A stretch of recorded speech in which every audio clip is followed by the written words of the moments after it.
Ladies and gentlemen, when my colleague, Minister Siong said that his president doesn't sleep, I want to add that Singapore is a city that doesn't sleep. So when a president who doesn't sleep is in a city which doesn't sleep, many magical moments happen, like today's Arctic Circle Conference in Singapore. So let's give a big hands to President Grimson.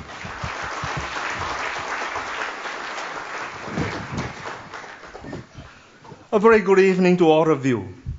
And on behalf of the government and people of Singapore, I would like to extend a very warm and tropical welcome to President Grimson, Minister Simonson, the Icelandic delegation, and our distinguished guests from around the world.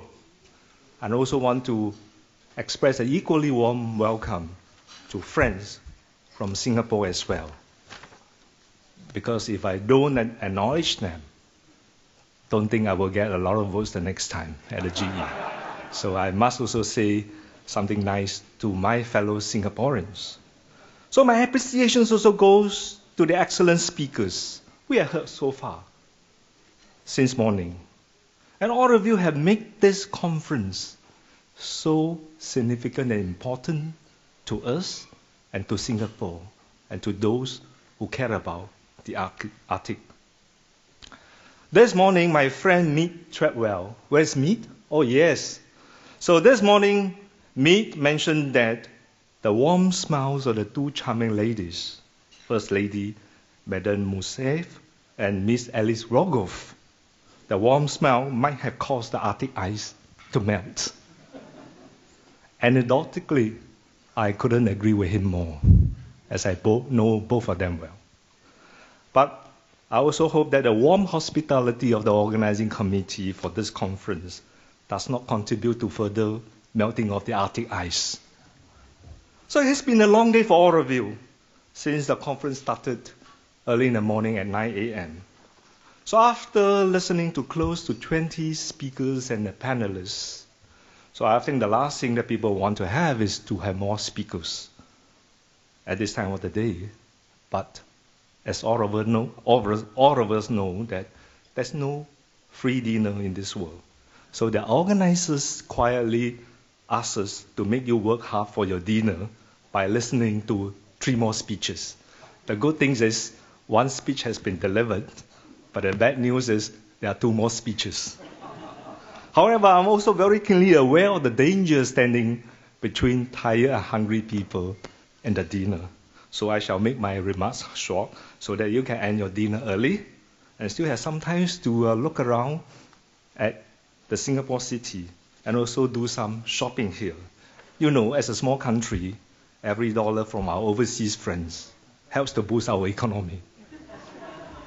So over the last few hours, we have heard many speakers on various topics such as governance in the Arctic and the Northern Sea routes, and how various states and non-state actors can cooperate in investment, in infrastructure, shipping and governance. So it has been a very fruitful session so far. While I have nothing more substantive to add to the wisdom so generously shared by the various speakers before me, I only wish to humbly and briefly share 3 points on what Singapore has been doing to advance cooperation in the Arctic. First is our engagement with the indigenous people of the North.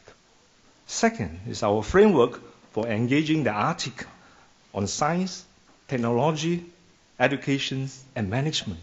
And lastly, the future Arctic cooperation, which is the main theme for tonight's dinner. So how did the cold Arctic come to become such a hot topic today? So as all of us present here are aware that rapid changes are taking place in the Arctic, spurred by climate change. So temperatures, as mentioned in many speakers before, that the temperatures in the Arctic shows that the region is warming up twice as fast as the rest of the world. And the new millennium record for sea ice in the Arctic was reached in September 2012, when the ice extent was only half of what it was just merely 30 years ago. So already during a few months in a year, where we see more ships using the northern sea routes to transport cargoes and goods, I look at the statistics.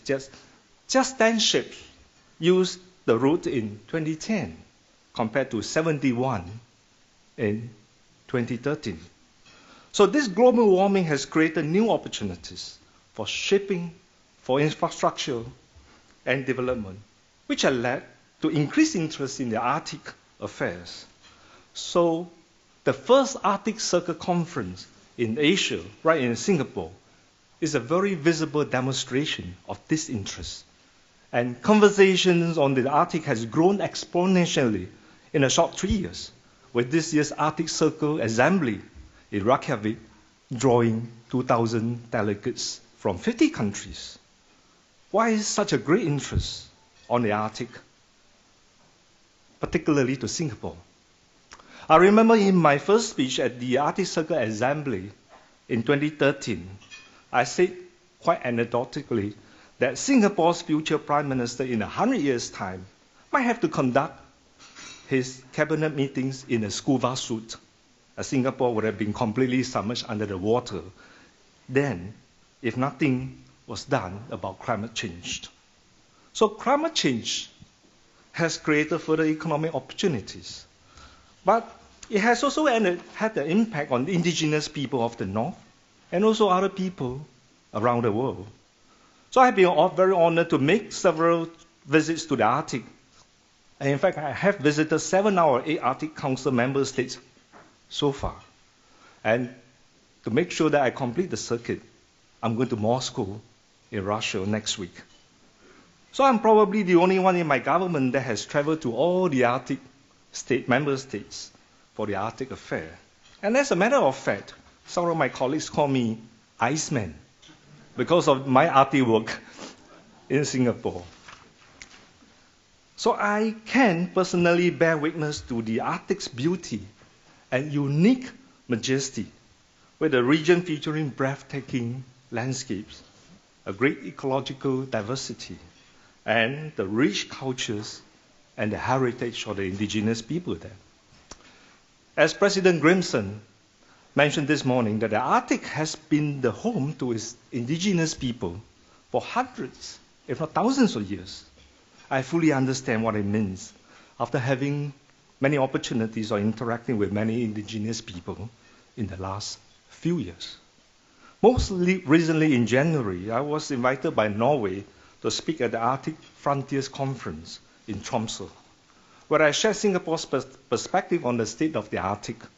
And after the conference, I visited Karasjok, the semi-capital in Norway, on a bristling cold winter afternoon, where temperatures was at about minus 34 degrees. So I had lunch with the Sami president, Aili Kitalo, where I learned so much about the Sami culture, history, and traditions. And later on, I went on a dog sleigh ride at the recommendations of the Norwegian ambassador to Singapore, His Excellency Tormod. Where are you, Tormod? Yes, he's the man. So he recommended that I should go on the dog sleigh ride in the cold winter, and I almost froze my face off. So I told the dog sleigh driver that there was a burning pain on my face from the cold. And instead of sympathizing with me, the driver simply just says, oh, you feel the pain. That is good.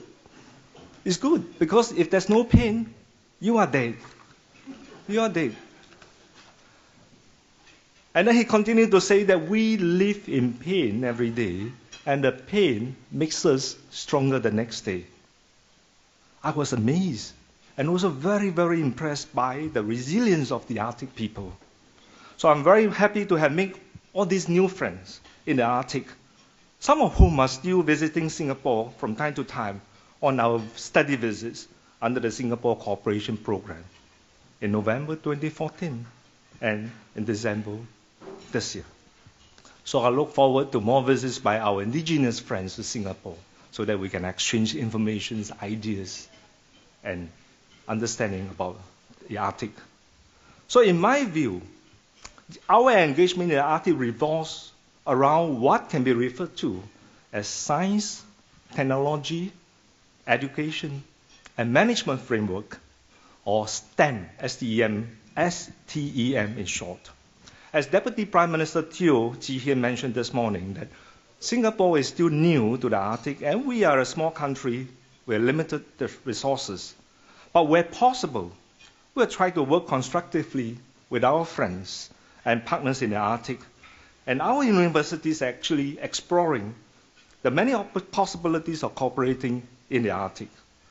You heard earlier this morning that the National University of Singapore will be signing a memorandum of understanding with the University of Alaska Fairbanks.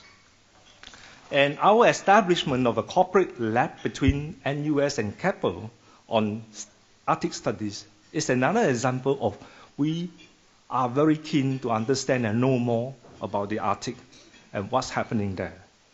So we are also very interested to raise scientific and technological awareness of Arctic issues in our domestic context. So I'm therefore very delighted that President Grimson will be visiting our first liberal arts college, the Yale National University College, to give a public lecture on clean energy, climate, and the Arctic tomorrow. Mr. President, thank you very much for sharing your wisdom on energy, climate, and Arctic with our youth through this very important public lecture.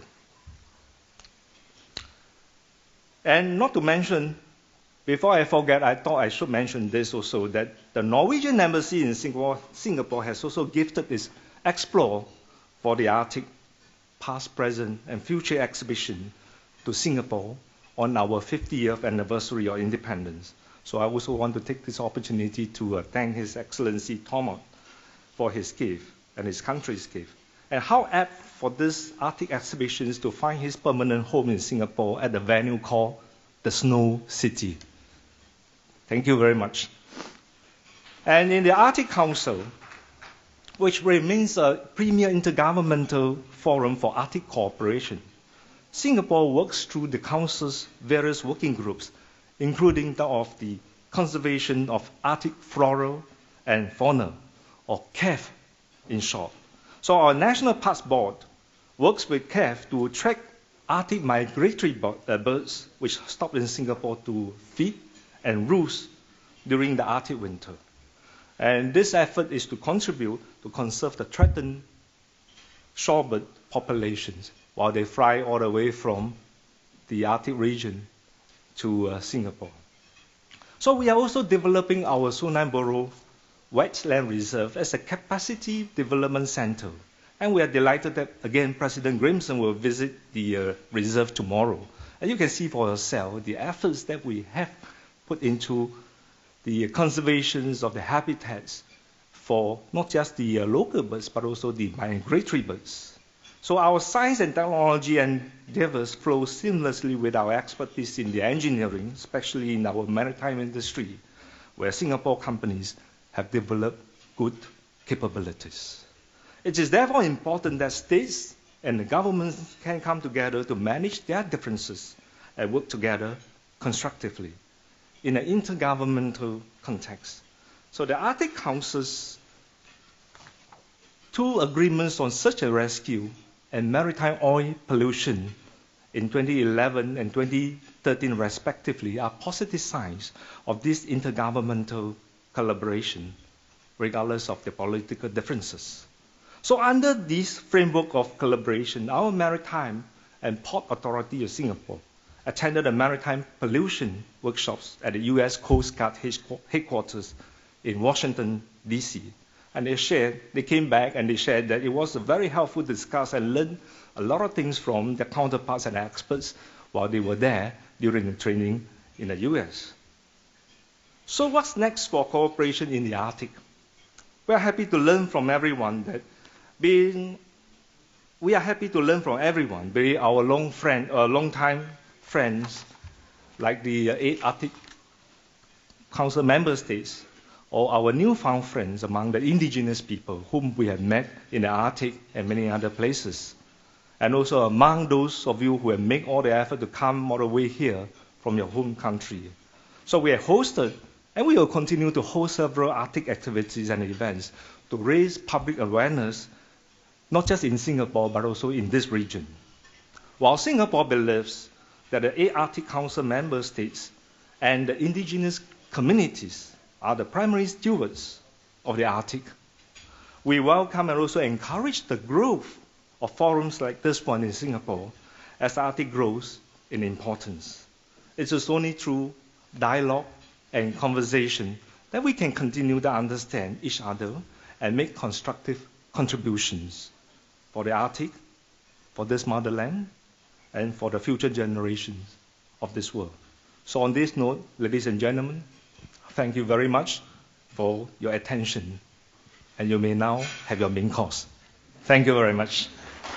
Thank you so much.